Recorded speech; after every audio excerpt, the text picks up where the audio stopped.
안녕하세요. 피부약 유행령 피부과 전문의 김지영 원장입니다. 여러분의 피부가 지금 예민하고 민감하다면 안티에이징 시술이나 치료는 최대한 뒤로 미루려고 하시는 분들이 많으신데요. 내가 피부가 약한데 괜히 안티에이징 시술을 했다가 자극받고 이러면 어떡할까 걱정하시는 분들이 많으세요. 하지만 피부과 전문의로서 여러분들이 오히려 안전하다고 생각하는 그 생각이 사실과 다를 수 있습니다. 민감성 피부는 노화의 시계가 민감하지 않은 피부에 비해서 한 10년 정도 빠르게 진행되기 때문인데요. 최신 2025년 연구에 의하면 25세부터 50세 이상의 민감성 피부와 비민감성 피부를 각각 80명씩 연구를 했는데 특히 AI가 분석한 피부 나이와 그 외에 모공이라든지 팔자주름, 윤기 같은 것들을 측정을 했어요. 그랬더니 민감성 피부일수록 비민감성 피부에 비해서 노화가 굉장히 빠르게 진행된다는 걸 알 수가 있었는데요.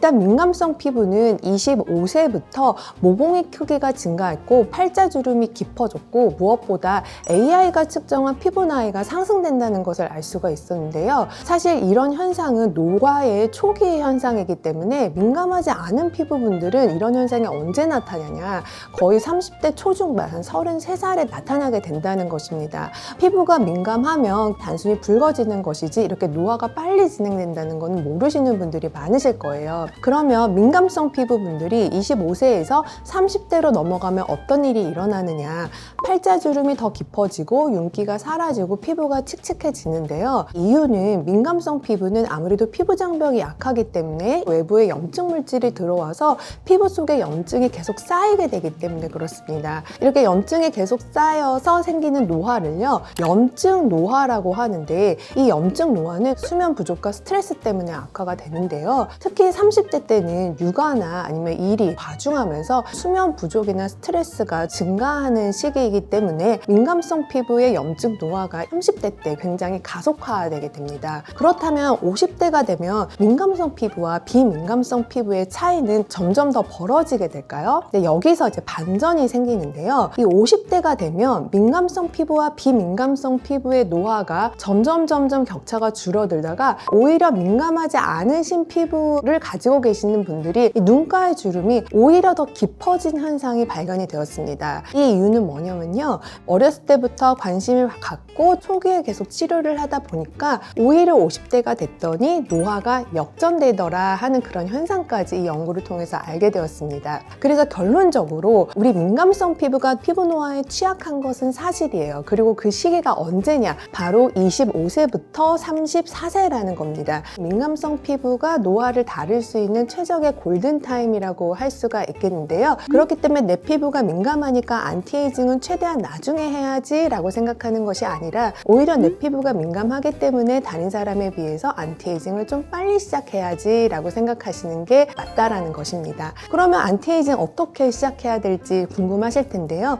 항노화 연구를 초음파 기반으로 한 연구에 따라서 도출된 3가지 원칙을 말씀을 드릴게요. 일단 첫 번째는요, 피부 표면에 열 에너지가 너무 많이 집중되는 것은 좋지가 않습니다. 두 번째는요, 고에너지의 시술을 일회성으로 시술을 하시는 것보다 저에너지의 시술을 여러 번 반복해서 나누어서 시술하시는 것이 좋습니다. 그리고 세 번째는요, 피부 표면 약 1.5mm 정도의 피부 표면을 타겟하는 것보다 조금 더 깊은 층, 약 3.5에서 4.0mm의 깊은 층을 타겟하시는 것이 좋습니다.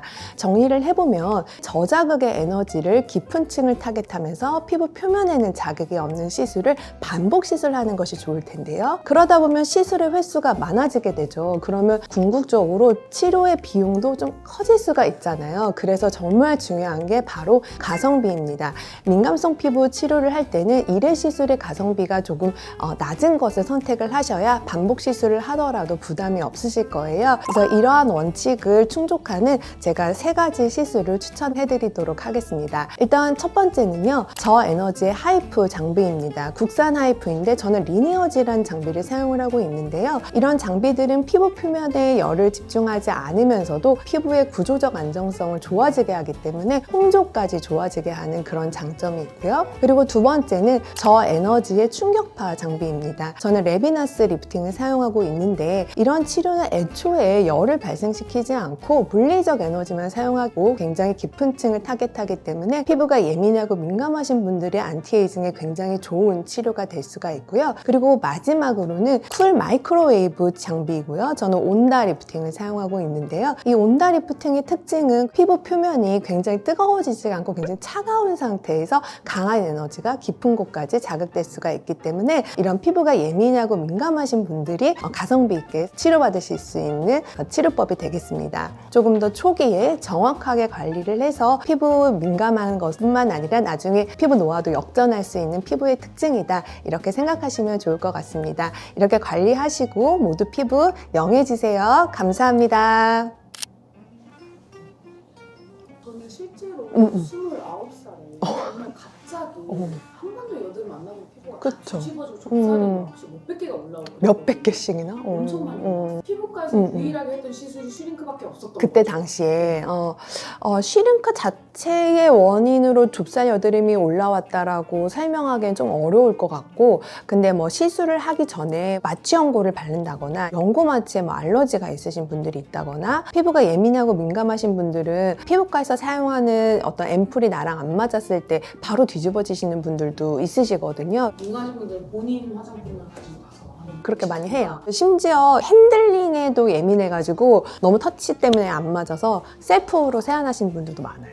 까다로운 애가 아니었고 네, 맞아요. 네, 그래서 저도 그렇게 하라고 말씀드려요. 잘하고 계셨네요. 어. 네.